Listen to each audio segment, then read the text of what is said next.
So, good morning, everyone. We started with the topic of Earth's magnetism. In the last class, I tried to explain you how can we visualize the magnetic field of Earth. Earth का geographic north जो है वो magnetic north के पास हम count करते हैं, right? Obviously हम लोग ना ज्यादा कंफर्टेबल किससे रहते हैं? नॉर्थ साउथ बोलते हैं ना हर रोज की, नॉर्थ साउथ ईस्ट वेस्ट, वो ज्योग्राफिक है। इसीलिए नॉर्थ के पास वाले को नॉर्थ ही बोला गया, मैग्नेटिक नॉर्थ बोला गया। बट आपको ट्रूथफुली ये बताया गया कि ज्योग्राफिक नॉर्थ के पास वाला जो पोल है वहां से मैग्नेटिक फील्ड आउटवर्ड्स नहीं है, वहां पे इनवर्ड्स है। तो that is the characteristic of south pole. तो अगर अर्थ के अंदर एक मैग्नेट कंसिडर करना हो तो एक्चुअली में ज्योग्राफिक नॉर्थ के पास मैग्नेटिक साउथ है, राइट? बट मैंने आपको फिर क्या बोला, कंफ्यूजन ना हो इसलिए नॉर्थ के पास वाले को नॉर्थ, साउथ के पास वाले को साउथ बोला गया। तो सिंपली ऐसे लर्न करना है कि अर्थ का जो मैग्नेटिक नॉर्थ है वहां पे फील्ड एंटर करती है और मैग्नेटिक साउथ है वहां से फील्ड बाहर निकलती है। That's it. ये वाली बात इंपॉर्टेंट है समझना। उसके बाद मैग्नेटिक फील्ड प्रोड्यूस होने का बेसिक कॉज क्या है उसके बारे में डिस्कशन हुआ। So there were 3 theories that we discussed basically, जिसमें पहले सोचा गया कि अर्थ के अंदर एक बहुत बड़ा सा मैग्नेट है, उस मैग्नेट की वजह से मैग्नेटिक फील्ड है, बट अर्थ के कोर में इतना हाई टेम्परेचर है कि वहां पे कोई भी चीज सॉलिड फॉर्म में एग्जिस्ट कर ही नहीं सकती। देन अर्थ जैसे रोटेट करती है तो उसके सराउंडिंग एटमॉस्फेयर जो उसके साथ साथ लेयर्स की फॉर्म में रिवॉल्व करता है ऑब्वियसली, बट और आयंस भी होते हैं, बट उससे इतनी स्ट्रॉन्ग मैग्नेटिक फील्ड जनरेट नहीं हो सकती जो अभी प्रेजेंट है। आपको बताया था 0.3 गॉस के आसपास फील्ड काउंट करते हैं, 0.3 0.4 के आसपास। वो आप क्वेश्चंस करोगे तो कम टू नो, वहां पे 0.32 वगैरह ऐसे कुछ लिखा मिलेगा आपको। And then last of all जिसको सबसे ज्यादा एक्सेप्टेंस मिली वो थ्योरी है कि अर्थ के कोर के अंदर मोल्टन मटेरियल पड़ा हुआ है और उस मोल्टन मटेरियल के अंदर बहुत सारे आयंस हैं। आप जैसे ही अर्थ की रोटेशन कंसीडर करते हैं तो उस रोटेशन में वो जो आयंस है वो भी सर्कुलेटिंग करंट्स प्रोड्यूस करने लगते हैं। और मजे की बात अर्थ बंद करे प्लीज किसी का होने, अर्थ अपने पोल्स के पास करने वाली एक्सिस के अबाउट रोटेट करती है, तो सर्कुलेटिंग करंट्स भी इक्वेटोरियल प्लेन में बनेंगे ऑब्वियसली ऐसे करके, ठीक है? इक्वेटोरियल प्लेन में बनेंगे तो अगर ऐसे करंट कैरिंग लूप है तो उसकी मैग्नेटिक फील्ड आप इस तरह से कंसीडर करेंगे तो जो पोल्स के काफी क्लोज आ जाती है, ठीक है? अब इसके साथ साथ ना एक पॉइंट और समझने वाला है, there are changes observed in the direction of poles. अर्थ के जो मैग्नेटिक पोल्स हैं वो हमेशा एक पोजीशन पे नहीं माने जा सकते। अर्थ की मैग्नेटिक फील्ड में शॉर्ट टर्म और लॉन्ग टर्म चेंजेस होते हैं।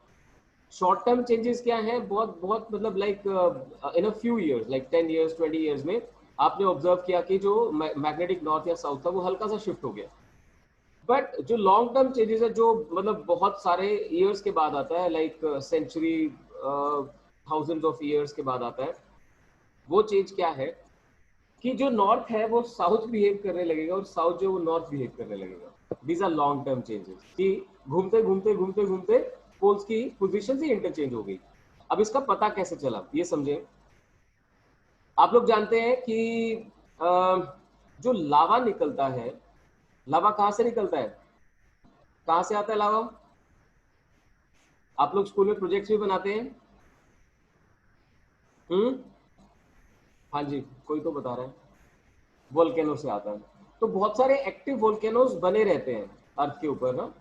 इन वोल्केनोज से जो लावा बाहर निकलता है वो अर्थ के अंदर से आ रहा है, उसके अंदर मैग्नेटिक मटेरियल रहता है, ठीक है? मैग्नेटिक मटेरियल में आप बोल सकते हैं कोबाल्ट रहता है, आयरन रहता है। तो जैसे से वो लावा वहां से निकलता है और फिर स्प्रेड होके और वो क्या बोलते हैं, धीरे धीरे धीरे धीरे जमना शुरू होता है, तो लेयर्स बना देता है। लेयर्स बन गई, सॉलिडिफाई हो गई।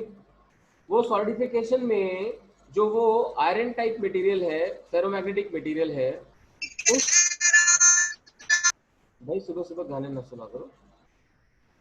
फेरोमैग्नेटिक मटेरियल है, वो फेरोमैग्नेटिक मटेरियल अर्थ की मैग्नेटिक फील्ड में मैग्नेटाइज होने लगता है। ऑब्वियस है ना, आयरन कहीं पे भी होगा तो मैग्नेटाइज होगा। तो जब वो सॉलिडिफाई हो रहा है उसका टेम्परेचर कम हो रहा है तो मैग्नेटिक प्रॉपर्टीज अटेन करने लगता है। आपको एक बात पता होनी चाहिए, जितना टेम्परेचर ज्यादा होगा उतनी मैग्नेटिक प्रॉपर्टीज रिड्यूस कर जाती हैं। अगर आपने कभी देखा हो तो जो जो मैग्नेट्स होते हैं ना स्पीकर्स वगैरह के, उन पे लिखा होता है कि magnetic properties reduce with high temperature और इफ दे फॉल डाउन।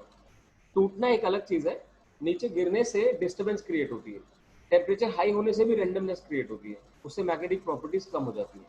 तो आपको ये क्लियर रहे, मैग्नेटिक प्रॉपर्टीज गेन करने लगता है जैसे ही सॉलिडिफाई होता है, टेम्परेचर कम होता है। ठीक है, बन गई है क्लियर। फिर बहुत सारे सालों के बाद जो ऊपर लेयर्स बनती जा रही हैं, बनती जा रही हैं, बनती जा रही हैं, तो एंड में जो लेयर्स आई,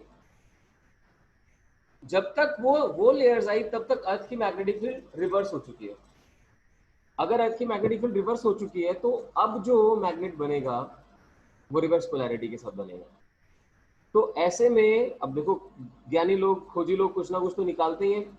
अपर लेयर से जो बार मैग्नेट बनाए गए और जो अंदर वाली लेयर से निकाला गया मैग्नेटिक मटेरियल था, उनकी प्रॉपर्टीज एकदम रिवर्स मिली। इसने सोचने पे मजबूर किया कि क्या अर्थ की मैग्नेटिक फील्ड की डायरेक्शन ही ऑपोजिट थी।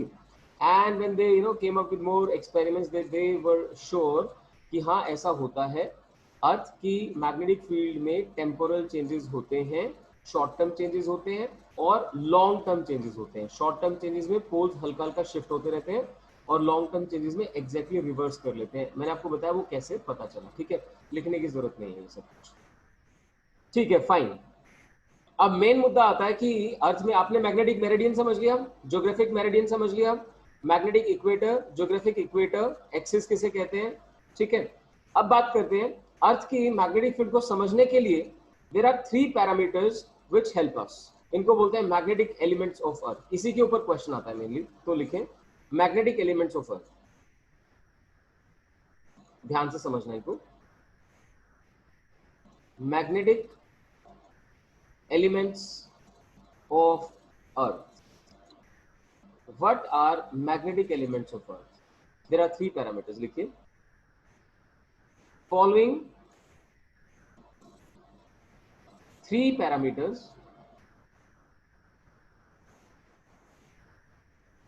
following 3 parameters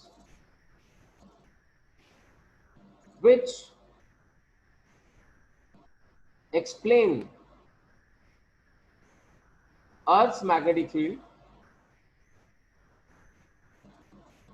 Earth's magnetic field at a place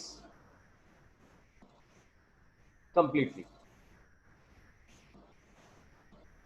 ठीक है, किसी भी जगह पे आपको अर्थ की मैग्नेटिक फील्ड के बारे में सारी इंफॉर्मेशन चाहिए तो आपको 3 पैरामीटर्स चाहिए। What are these 3 parameters? Let's start with number 1, angle of declination. उसको मैग्नेटिक डिक्लिनेशन भी बोल देते हैं, declination.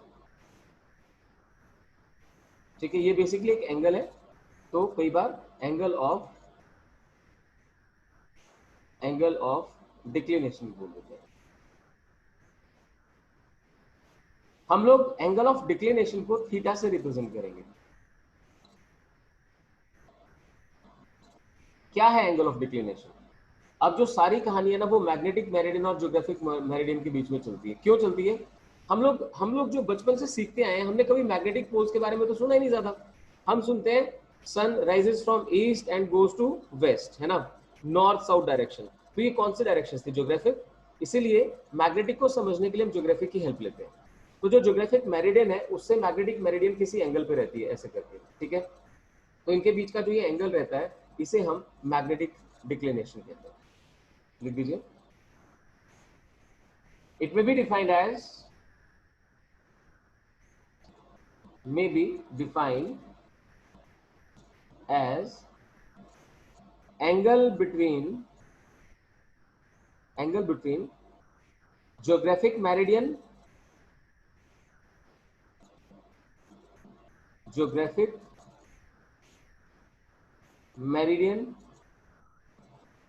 and magnetic meridian,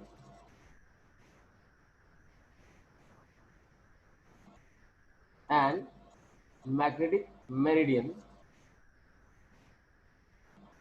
at a given place, at a given place. तो अर्थ पे किसी भी जगह ज्योग्राफिक मेरिडियन और मैग्नेटिक मेरिडियन के बीच का जो एंगल होता है that is defined as magnetic declination. Obvious आप समझते हैं कि नॉर्थ साउथ अगर आपको पता है तो आप हल्का सा उससे आपको पता चल जाए कि इतना नॉर्थ साउथ से कितना ईस्ट की तरफ जाना है या वेस्ट की तरफ जाना है, उतना आप प्लेन टर्न कर लोगे। वो जैसे टर्न करोगे तो you will be able to understand कि कहां पर एग्जैक्टली पोल्स एग्जिस्ट करते हैं। ठीक है, चलिए फाइन, इसको मैं अब डायग्राम की हेल्प से समझाता हूं आपको। देखिए आप भी बना लें ऐसे करके।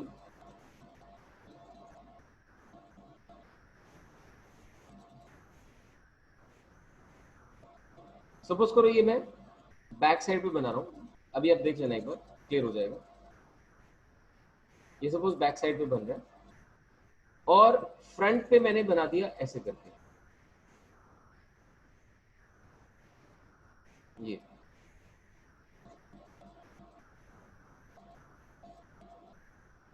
Can you see the difference? ये एक फ्रंट पे मैंने प्लेन बनाया और ये एक बैक पे प्लेन बनाया। इन दोनों प्लेन्स के बीच का जो एंगल होगा ये है मैग्नेटिक डिक्लिनेशन। तो हम हमेशा क्या करते हैं, क्योंकि हमारा मेजर जो डिस्कशन चलेगा वो इस वाले प्लेन का चलेगा, ये जो बाहर की तरफ बनाया इसे हम मैग्नेटिक मेरिडियन कंसिडर कर लेते हैं, और जो ये पीछे की तरफ बना है इसे हम ज्योग्राफिक मेरिडियन कंसिडर कर लेते हैं। ठीक है, तो जो अंदर वाला पार्ट इसे आप डॉटेड शो कर सकते हैं, दैट्स इट। तो मेंशन करें दिस इज मैग्नेटिक मेरिडियन। मैं देख पाता हूं कि काफी सारे बच्चे ना कभी कभी क्लासेस लगा रहे हैं और जब उनको फीस के लिए बोलो तो उनको लगता है कि क्यों क्यों टोक रहे हैं, है ना। तो कई बच्चे हैं, मैं क्लास में नाम नहीं लेना चाहूंगा, फिजिकल क्लास में आप जानते हैं कि ऐसे बच्चों को कहा जाता है कि बाहर संजीव सर बुला रहे हैं, right. So do not force me to use other means. जिनकी फीस नहीं आई है अपनी कल तक जमा करवा दो चुपचाप। भाई हमारे भी काम है, हमारे भी खर्चे हैं, अभी तक भी मैं रेंट दे रहा हूँ वहां पे, मेरे जो एम्प्लॉयज हैं उन सबको सैलरीज दे रहा हूँ, इवन की काम वाले से सफाई नहीं करवा रहा फिर भी उसको सैलरी दे रहा हूँ, वो बेचारी कहां से काम चलाएगी। So understand all those things. Geographic meridian और जो रिकॉर्डिंग्स देख रहे हैं दिस इज योर चॉइस। आपको लगता है कि रिकॉर्डिंग देखना कोई क्लास अटेंड करना नहीं है तो छोड़ दो, बिल्कुल कांटा मार दो। Magnetic meridian and geographic meridian, उनके बीच का जो एंगल है that is called magnetic declination और angle of declination. I hope ये क्लियर हुआ आपको। इसकी जरूरत क्यों है? Because you are more comfortable with the idea of geographic north south. So geographic north south से अगर बताया गया कि सपोज 7 डिग्री या 10 degree, approximately 10 degree 19 degree west की तरफ जाना है, तो जैसे ये ज्योग्राफिक मेरिडियन था उससे आप ईस्ट की तरफ ऐसे या वेस्ट की तरफ ऐसे घूम गए, ऐसे घूमे तो आपको ये प्लेन कौन सा मिल गया? मैग्नेटिक मिल गया। चलिए नेक्स्ट देखें, सेकेंड मैग्नेटिक डिक्लिनेशन के बाद आता है angle of dip, which is very very important. Angle of dip, angle of dip, ठीक है, इसे एंगल ऑफ इंक्लिनेशन भी बोल देते हैं बट हम डिप यूज करेंगे, ऐसे करके डेल्टा लिख देना, एंगल ऑफ डिप। ठीक है, इसमें लिख देना measured with the help of, measured with the help of dip circle। तो मैंने इंस्ट्रूमेंट बता दिया जिसकी हेल्प से मेजर किया जाता है। measured with the help of dip circle, it may be defined as angle between, ध्यान देना जरा, angle between actual direction of magnetic field due to earth and horizontal. Horizontal तो किसी भी जगह पे डिफाइन हो जाएगा, अब पता नहीं अर्थ की मैग्नेटिक फील्ड उस हॉरिजॉन्टल से कितना एंगल बना रही है, नीचे की तरफ है, ऊपर की तरफ है, या इसी की डायरेक्शन में एग्जैक्टली परपेंडिकुलर है। Got that? अर्थ की एक्चुअल मैग्नेटिक फील्ड उस जगह पे जो एंगल हॉरिजॉन्टल के साथ बना रही है उसे हम कहते हैं angle of dip. That's it. So defined as angle between direction of magnetic field, direction of magnetic field and horizontal at a given place. किसी भी जगह पे हॉरिजॉन्टल और अर्थ की मैग्नेटिक फील्ड की डायरेक्शन के बीच में, हम बोलते हैं ना हॉरिजॉन्टल कंपोनेंट, वर्टिकल कंपोनेंट, वो इसी के तो बनेंगे. ये एक्चुअल मैग्नेटिक फील्ड की बात होगी. ठीक है, उसको भी मैं डायग्राम में शो कर देता हूँ, देखिए आप ध्यान से. अगर ये अर्थ की एक्चुअल मैग्नेटिक फील्ड की डायरेक्शन है, मैग्नेटिक फील्ड बोल देते हैं इसे, ये बन गया.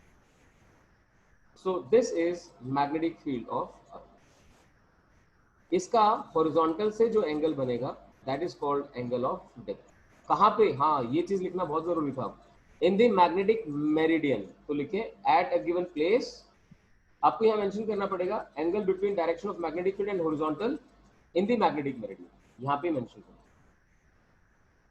इन मैग्नेटिक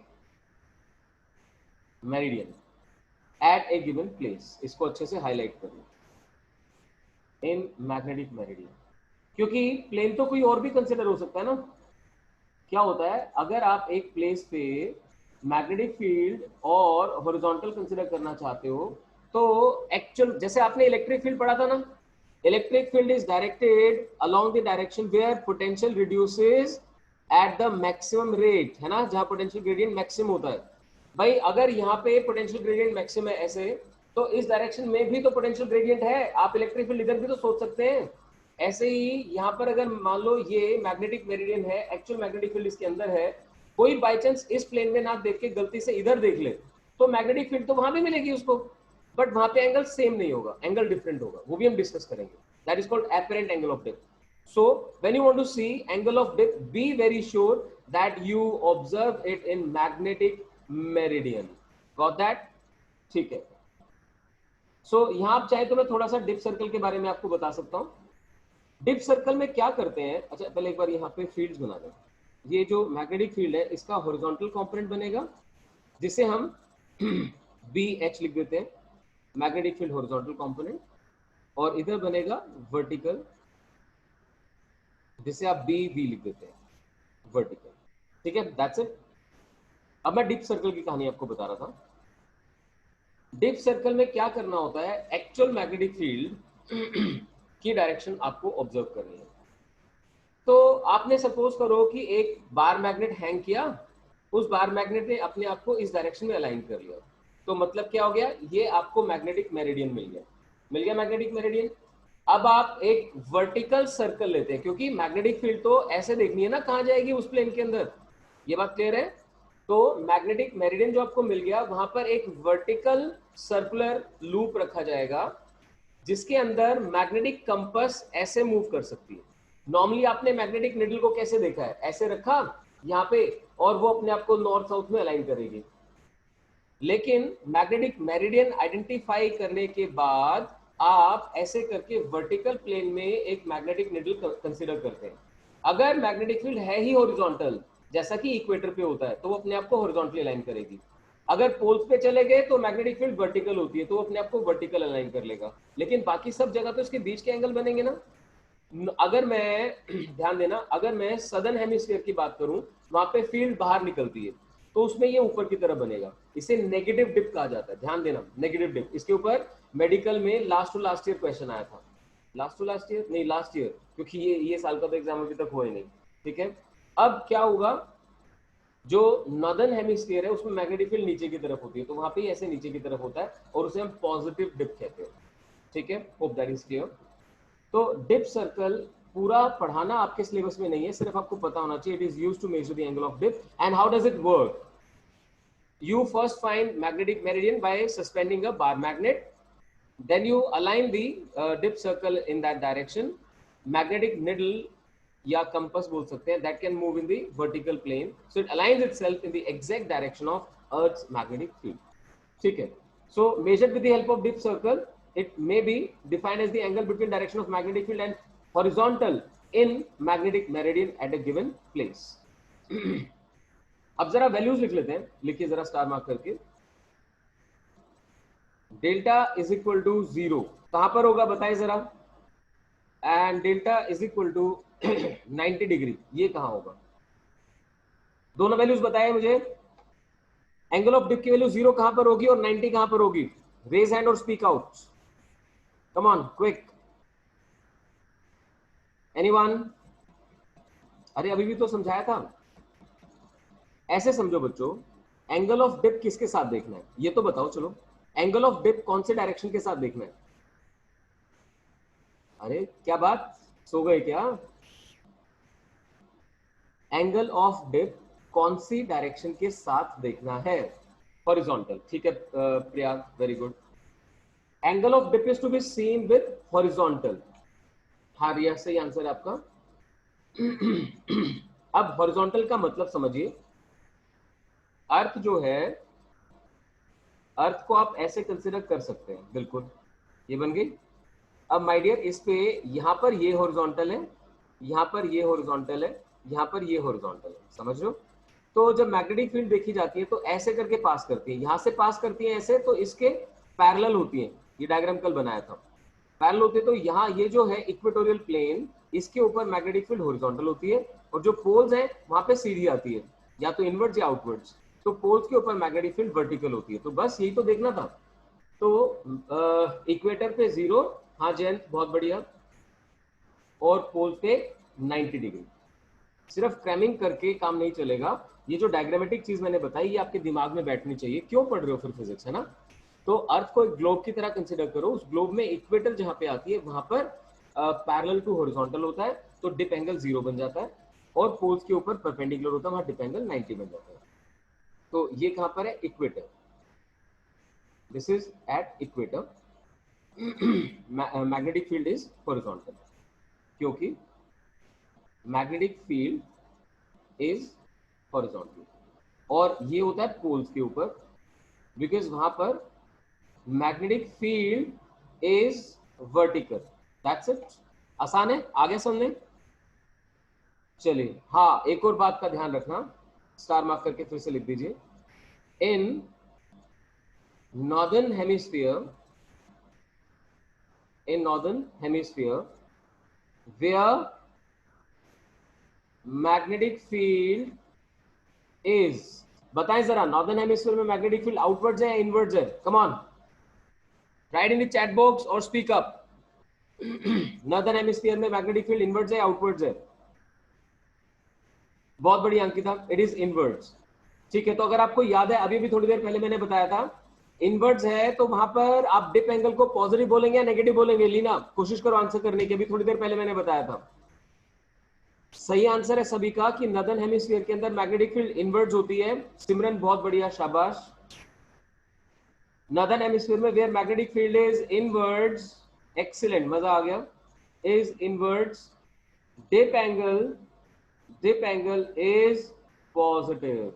ठीक है, फिर बता रहा हूं, मेडिकल में इसके ऊपर क्वेश्चन आया था, और जिस क्वेश्चन पे बड़ी फाइट चली थी, उन्होंने गलत कर दिया था, फिर बच्चों ने दोबारा से उसको करेक्शन के लिए डाला था. In southern hemisphere where magnetic field is outwards, dip angle is negative. ठीक है, आई होप सबको क्लियर हो गया. Yes Harika, very good.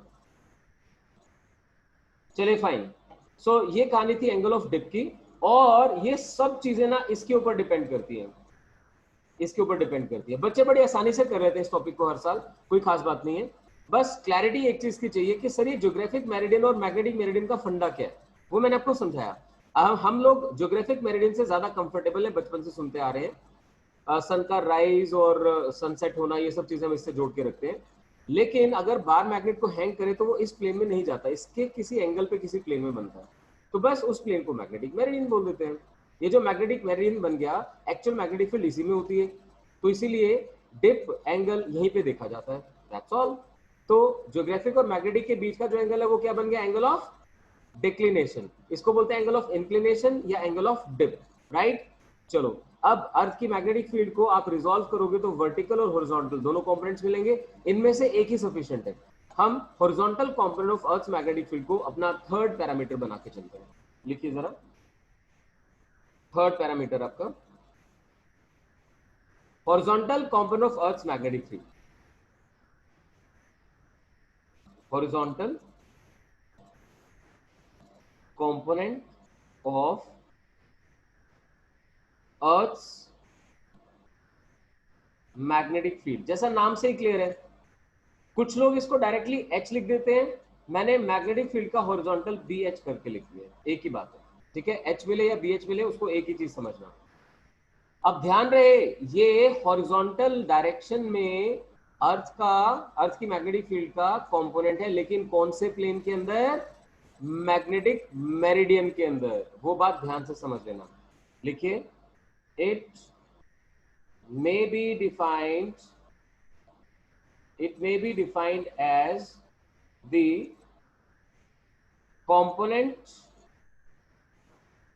component of Earth's magnetic field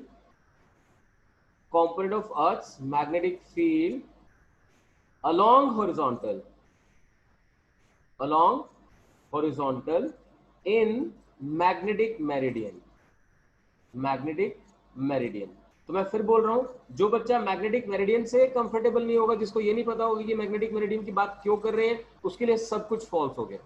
तो मैग्नेटिक मेरिडियन ज्योग्राफिक मेरिडियन से थोड़ा सा एंगल पे होती है, एक्चुअल मैग्नेटिक फील्ड उसी में होती है, इसीलिए सब कुछ वहां देखा जाता है, ठीक है। और इसका सिंबल आ गया BH, जो आपने शो किया। तो डायग्राम की हेल्प से मैं फिर से आपको एक्सप्लेन कर देता हूँ। ये देखिए आपके सामने, ये इसमें आपने रिजॉल्व किया डेल्टा की फॉर्म में, तो BH क्या बनेगा? B cos डेल्टा, और BB क्या बनेगा? B sin delta. वही हम लोगों को लिखना है, लिखे जरा। अच्छा, एक काम और कर सकते हैं, हॉरिजॉन्टल कंपोनेंट की वैल्यू पोल्स पे कितनी होगी? Anybody, what would be the value of horizontal component of earth magnetic field at poles? Star mark करके लिख देता हूं, एट पोल्स। बोले शाबाश, मैं वेट कर रहा हूं आपकी, स्लो करके लिख रहा हूं। At poles the magnetic field, अरे बोल दो यार, magnetic field is vertical. So wait करते हो तुम लोग मेरा, या ये, हाँ तनिषा बिल्कुल सही, या फिर ये नेटवर्क इतना स्लो है कि आपने लिख दिया उसके 2 मिनट बाद मेरे पास पहुंच रहा है, ऐसा होता है क्या? The magnetic field is vertical, so BH यानी हॉरिजॉन्टल कंपोनेंट बिकम्स 0। क्लैरिटी रखिए, ये मैं 1 मार्क क्वेश्चंस आपको बताए जा रहा हूं साथ साथ, कि पोल्स के ऊपर BH 0 हो जाता है। साथ साथ मैंने यहाँ पे जो डेल्टा के बारे में बताया एट इक्वेटर एंड पोल्स, वो भी क्लियर रखिए। ये सब 1 मार्क क्वेश्चंस है आपके, ठीक है। अब लिखिए, from the diagram above, from the diagram above, आप वहां से क्लियरली देख सकते हैं कि जो BH है वो क्या है? That is B cos delta, right. Equation 1 बन गई, अलग से बना के दिखाने की जरूरत नहीं है। और जो वर्टिकल कंपोनेंट है BV, that is equal to B sin delta. Got that? BH and BV, B cos delta, B sin delta. आप सबको पता है, रिजॉल्व करना आता है, जिस डायरेक्शन के साथ एंगल होता है उस डायरेक्शन में cos बनता है और उसके परपेंडिकुलर में sin, इसलिए BH is B cos delta, BV is B sin delta. चलिए आगे देखते हैं। अब क्या करो, इसे नंबर 1 तो आप स्क्वायरिंग और एडिंग कर दो। वो एक ऐसी चीज है जो आपको पता ही है, स्क्वायरिंग एंड एडिंग। क्या मिलेगा हम लोगों को? BH square plus BV square is equal to B square, ठीक है। साथ में क्या लिख सकते हैं? cos square delta plus sin square delta, that's all. ये बन गया 1, ये 1 बन गया, तो आपको मिला B जो है, it can be calculated as under root of BH square plus BV square. This is something जो मेरे बताए बिना भी आप आराम से कर लेते हैं कि हाँ सर, दो म्यूचुअली परपेंडिकुलर डायरेक्शन में कंपोनेंट्स है, रेक्टेंगुलर कंपोनेंट्स है, उनसे अगर B फाइंड करना है तो under root of BH square plus BV square कर लेंगे। Any doubt? अब जो यहां से मेन चीज आपको समझनी है, that is how to find angle of dip. लिखिए, dividing equation 2 by equation 1, dividing equation 2 by equation 1. Sine upon cos क्या होता है? tan. So that gives you tan delta is equal to bv by bh. देख सकते हैं आप यहां से, ये देखिए sine upon cos is bv upon bh. ये समझना, ये h by v bye h जो लिख देते हैं लोग, और सिंपली v बाय h ऐसा करके लिख सकते हैं. तो यहां से जब भी आपको डेल्टा फाइंड करना है तो क्या करना पड़ेगा? It has to be tan inverse bv by bh. Vertical upon horizontal, बस इतना याद रखो, vertical upon horizontal, vertical upon horizontal, because the angle has been seen with the horizontal. That's it. ठीक है. So this is how we calculate angle of dip mathematically. Otherwise practically तो आपको बताया dip circle use किया जाता है इसके लिए. ठीक है बच्चों. अब यहां से कहानी नेक्स्ट स्टार्ट होती है. भाई हर कोई तो इतना समझदार नहीं होता ना कि मैग्नेटिक मेरिडियन फाइंड करेगा और मैग्नेटिक मेरिडियन के अंदर ही एंगल ऑफ डिप देखेगा. कुछ लोग प्रैक्टिकली फेल हो सकते हैं इस बात को समझने में कि भाई मैग्नेटिक मेरिडियन की क्या इंपॉर्टेंस है. तो सपोज यहाँ मैग्नेटिक मेरिडियन था और उन्होंने क्या किया, इससे थोड़े से एंगल के ऊपर ऐसे करके एक प्लेन बनाया, जो यहाँ से देखोगे तो ऐसे दिखाई देगा.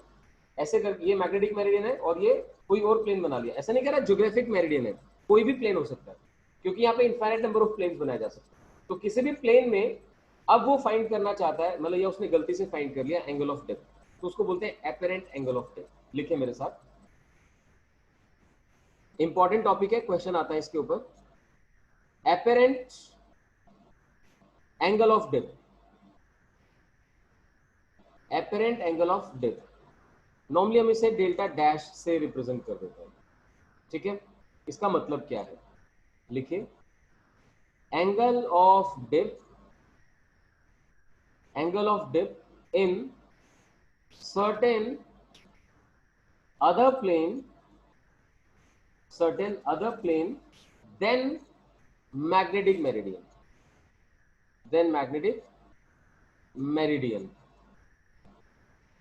ठीक है, is called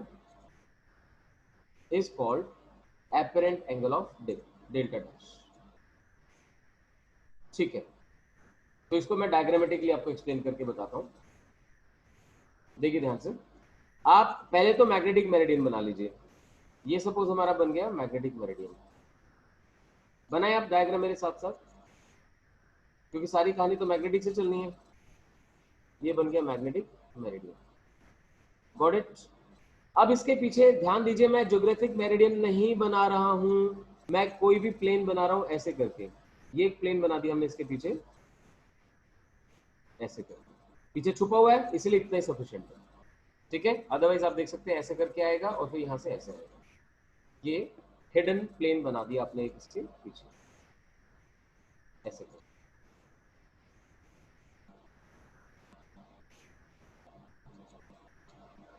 ठीक है. Got it. इन दोनों प्लेन्स के बीच में सपोज जो एंगल है वो अल्फा है. Angle is alpha between these two. अब क्या होगा, एक्चुअल जो मैग्नेटिक फील्ड है वो तो भाई यहां पर है. ठीक है, यहां पर है. तो आपको जो एंगल ऑफ डिप देखना था वो तो यहां पर देखना था, डेल्टा. चलो, पर कोई बात नहीं, हम उसमें भी ट्राई कर सकते हैं. वहां पे जब हम सॉल्व करने जाएंगे तो हम लिखेंगे tan डेल्टा डैश. अब कुछ भी हो जाए, एंगल तो आपने हॉरिजॉन्टल से ही कंसीडर किया होगा, तो वहां का vertical component v dash upon वहां का हॉरिजॉन्टल कंपोनेंट h डैश. ठीक है. जिस भी प्लेन के अंदर आप एंगल ऑफ डिप अब निकालना चाहते हैं, उस प्लेन में vertical upon horizontal will give you angle with the horizontal. तो उसे आप एपरेंट डिप बोल रहे होगे. अब कुछ भी कहो, देखना ध्यान से, एक्चुअल मैग्नेटिक मेरिडियन में मैग्नेटिक फील्ड का जो हॉरिजॉन्टल कंपोनेंट बना वो ये BH बन गया. ये बन गया BH या H. ठीक है. और जो वर्टिकल बना वो यहां से BV या V. मैं एक काम करता हूं, इसीलिए BH और H को हम यूज करने की बजाय H और V यूज कर लेते हैं, थोड़ा सा इजी पड़ता है. सो यहाँ पे सपोज H आ गया और यहाँ पे सपोज V आ गया. अब मेरी बात ध्यान से सुनना. अगर आप इन दोनों प्लेन्स को ध्यान से देखो, ये वाला प्लेन और ये वाला प्लेन, क्या इनकी ये एक्सिस कॉमन है? यस और नो अपने चैट बॉक्स में लिखिए. ये वाला प्लेन और उसके पीछे बना हुआ ये प्लेन, क्या इनकी ये वर्टिकल एक्सिस कॉमन है या नहीं है? यस और नो. सबको दिखाई दे रहा है? यस है, बिल्कुल सही. तो बच्चों इसका मतलब ये हुआ ना कि वर्टिकल कंपोनेंट तो दोनों में सेम होगा। क्यों आयुष का, समझ पा रहे हो ठीक से? देखो वर्टिकल तो दोनों में सेम हो जाएगा। अब फाइट होगी हॉरिजॉन्टल की, जो यहाँ पे एच था और इधर एंगल हो गया अल्फा, तो एच का कंपोनेंट बनाना पड़ेगा, H cos alpha. I hope ये सबको क्लियर है, बहुत बढ़िया। तो देखें फिर ध्यान से, v तो दोनों में सेम हो गया। अब जो h आपको मिला था उसका फिर से आपको ऐसे करके कंपोनेंट कंसीडर करना पड़ेगा और ये बन जाएगा h cos alpha, that's it. ठीक है, this is the other plane जहां पे हम लोग, ये मैग्नेटिक मेरिडियन है, वो अदर प्लेन है। Got it? बहुत बढ़िया बच्चों। देखो अब ध्यान से लिख दो जरा, late let us consider a plane at angle alpha with magnetic meridian as shown above या below, जो भी आपको आपने बनाया उसके अकॉर्डिंग लिखो, as shown। अब उसके अंदर एंगल ऑफ डिप मान लो, let the apparent angle of dip be delta dash, let apparent angle of dip be delta dash. ठीक है, apparent एंगल ऑफ डिप को डेल्टा डैश मान लिया।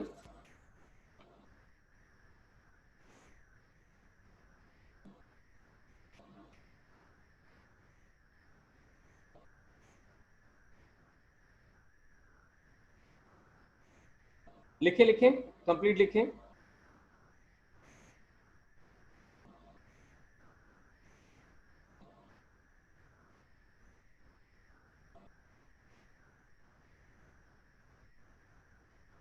चलें आगे।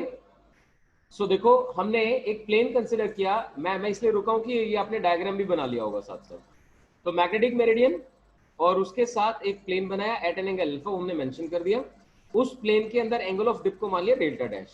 लिखिए, then tan of delta dash must be equal to v dash by h dash, v dash by h dash। ठीक है, ठीक है, ये टॉपिक नहीं आएगा, क्वेश्चंस के लिए आएगा, तो ठीक है। v डैश और h डैश आप समझते हैं, these are vertical and horizontal component in that plane. Also in magnetic meridian, magnetic meridian में तो हम actual angle of dip use करेंगे। जान समझ रहे हो?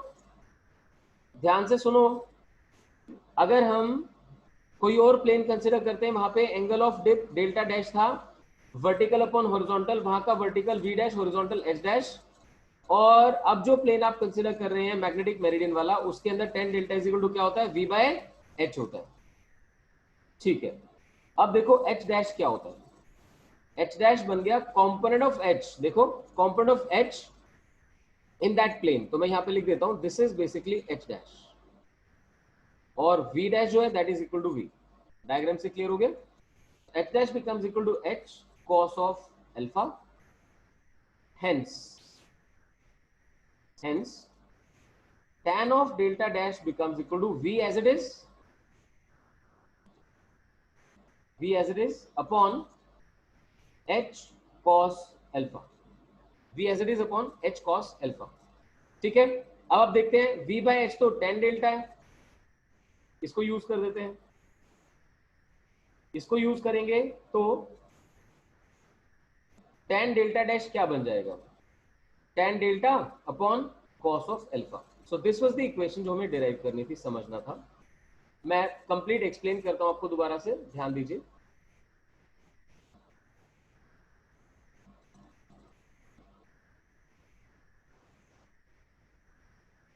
देखिए ध्यान से,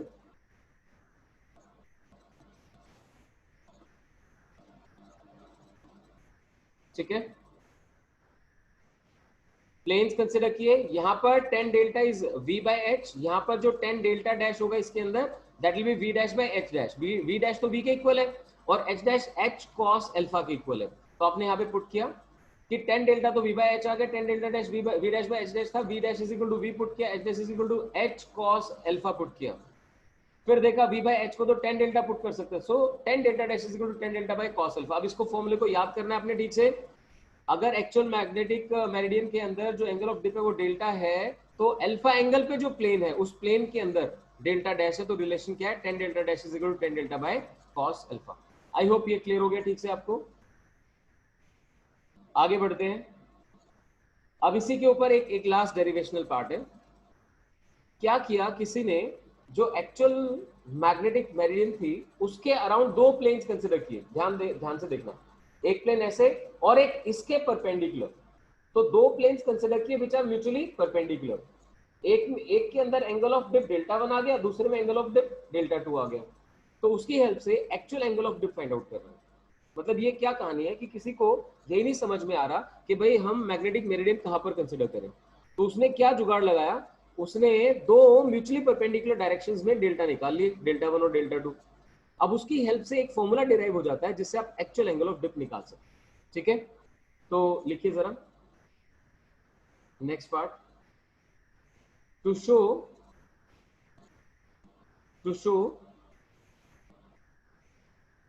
cot square delta is equal to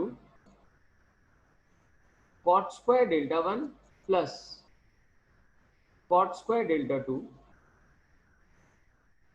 where delta is actual angle of dip, obviously कहां पर, in magnetic meridian। तो लिखे delta 1 1 and delta 2 be apparent angle of dip in two mutually perpendicular planes। ठीक है, म्यूचुअली परपेंडिकुलर प्लेन्स, बस इतना ही बोला है। उन परपेंडिकुलर प्लेन्स का मैग्नेटिक मेरिडियन से कोई एंगल नहीं बताया, हमें खुद ही कंसीडर करना होगा। सो अब आप इसकी इंपॉर्टेंस समझ पा रहे होंगे कि किसी क्वेश्चन के अंदर हमें एक्चुअल मैग्नेटिक मेरिडियन का नहीं पता, प्लेन का एंगल नहीं पता, बट ये पता है कि जो डेल्टा 1 डेल्टा 2 है वो म्यूचुअली परपेंडिकुलर प्लेन्स में फाइंड किए गए हैं। सो देखते हैं उससे क्या हेल्प मिलती है। तो भाई सीधी बात है, देखो अगर यहां देखना मेरे हाथ की तरफ, अगर ये मैग्नेटिक मेरिडियन है और आपने ये एक प्लेन कंसीडर किया, अगर इनके बीच में एंगल सपोज थीटा है, मान लेते हैं थीटा है, तो जो इस प्लेन के परपेंडिकुलर वाला आएगा उसका मैग्नेटिक मेरिडियन से एंगल कितना हो जाएगा। अगर मैग्नेटिक मेरिडियन और इस प्लेन के बीच में कितना है, अल्फा, सॉरी कितना माना, थीटा। मैग्नेटिक मेरिडियन और इस प्लेन के बीच में थीटा है, ये थीटा है। तो जो परपेंडिकुलर वाला प्लेन आएगा इस वाले प्लेन के, उसके साथ कितना हो जाएगा, 90 माइनस थीटा। सही है, लिख पा रहे हैं आप लोग, बहुत बढ़िया, अंकिता रिया दोनों ने लिख दिया।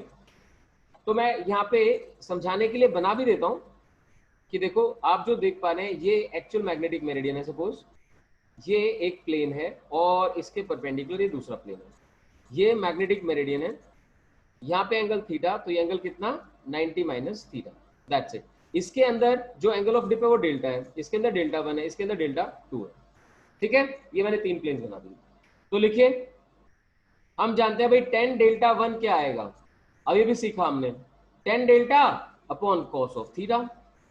देखो ध्यान से, क्या सीखा था अभी आपने ऊपर, कि अगर actual angle of dip delta है तो एक प्लेन जो अल्फा एंगल पे है वहां पर angle of dip delta dash कैसे निकलेगा, tan delta dash is equal to tan delta upon cos alpha. तो भाई मैं यहाँ पे यूज कर रहा हूँ, एक प्लेन जो थीटा एंगल पे है वहां पर tan delta 1 should be equal to tan delta upon cos theta. Got it, fine. हमें तो कॉट की फॉर्म में जाना है ना, तो एक बार कॉट की फॉर्म में लिख दे, इन्वर्ट करके लिख रहा हूं ताकि किसी को दिक्कत ना आए। ये बन गया भाई 1 अपॉन, सपोज अगर आप इसको इन्वर्ट कर देते हैं, यानी इन टर्म्स को राइट, लेफ्ट वाली टर्म्स को राइट में ले जाते हैं, राइट वाली टर्म्स को लेफ्ट में ले आते हैं, तो कैसे लिखा जाएगा, तो कॉस ऊपर आ जाएगा, cos of theta upon tan delta will be equal to 1 upon tan delta 1।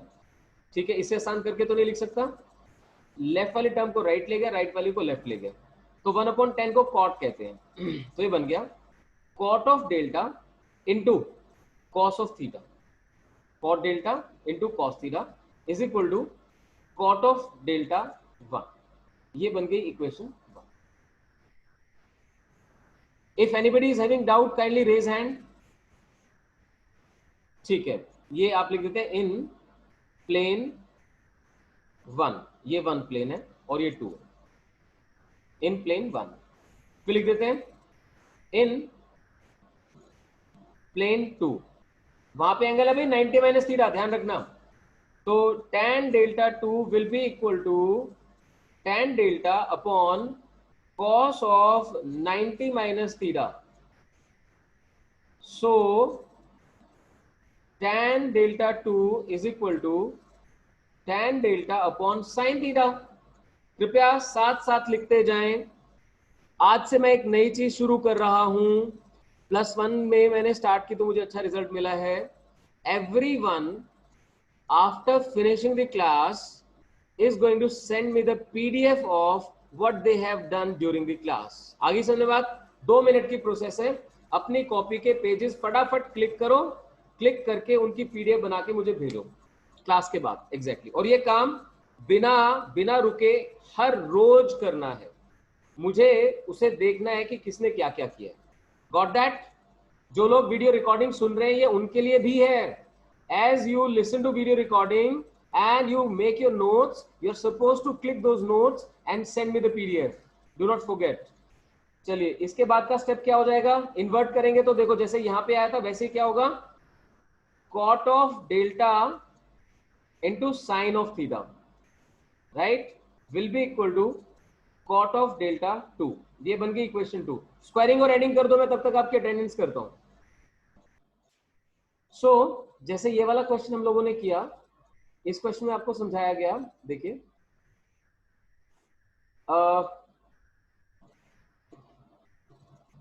North ये है ज्योग्राफिक, और मैग्नेटिक नॉर्थ की तरफ आपकी कंपास का नॉर्थ पॉइंट करेगा। तो आपके लिए तो रेफरेंस ये बन गया। इस रेफरेंस से आपको कहां पर पहुंचना था? वेस्ट की तरफ पहुंचना था। तो आप इधर जब देख रहे हैं तो ऑलरेडी, क्योंकि गिवन है 18 डिग्री वेस्ट ऑफ नॉर्थ, आप already 18 degree west of north देख रहे हैं। वहां से आपको वेस्ट की तरफ जाना है, तो कितना एंगल बचा?